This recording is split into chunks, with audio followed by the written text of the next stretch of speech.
that students come first. These institutions exist, obviously because of taxpayer dollars, but they exist to serve the students. And a lot of you know I came from the private sector for most of my life. And we always talked about customer comes first. Some faculty members, unenlightened ones, somehow are laboring under the belief that the institutions exist for the faculty. They do not. They're important, they're critically important, and we support faculty. We can't teach and we can't do instruction without them. But they are there to serve the students and to give the students the right kind of education. I look forward to holding robust hearings on Senate Bill 1. The fact that this bill is Senate Bill 1 sends a message. It's a signal of how seriously the Ohio Senate takes higher education. It is a priority. Higher education is a mold through which our future is forged. We're talking about establishing a continuous improvement philosophy as their operating philosophy. So what do I mean by that? We talk about in the bill, you'll see post-tenure review processes that were in original 83, and also annual performance reviews of faculty.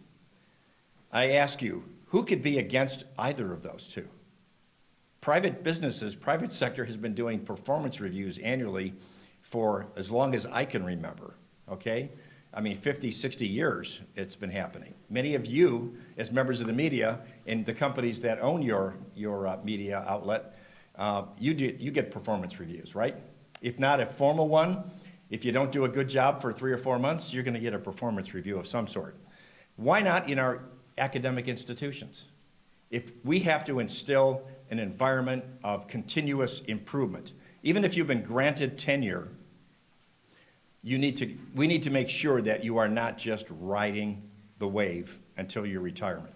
We need continuous improvement and fairness. We have in the bill, you'll see, we have an adjudicated process whereby if somebody does not like their performance review or their post-tenure review, that they have appeals processes. We want to be fair.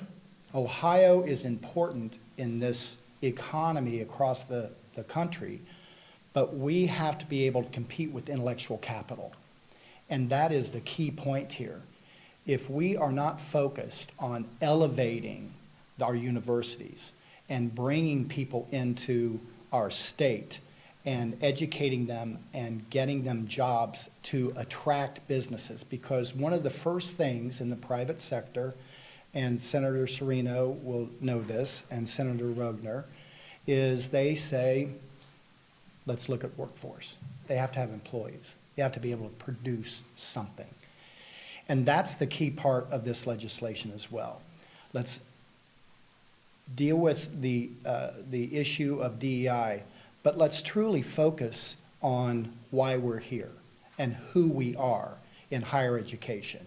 And that is to educate a workforce, to compete globally, and grow Ohio, and jobs, and families, and attract more people to come here. I will tell you that, it's probably highly likely that the students that were out here protesting are probably getting extra credit for being here.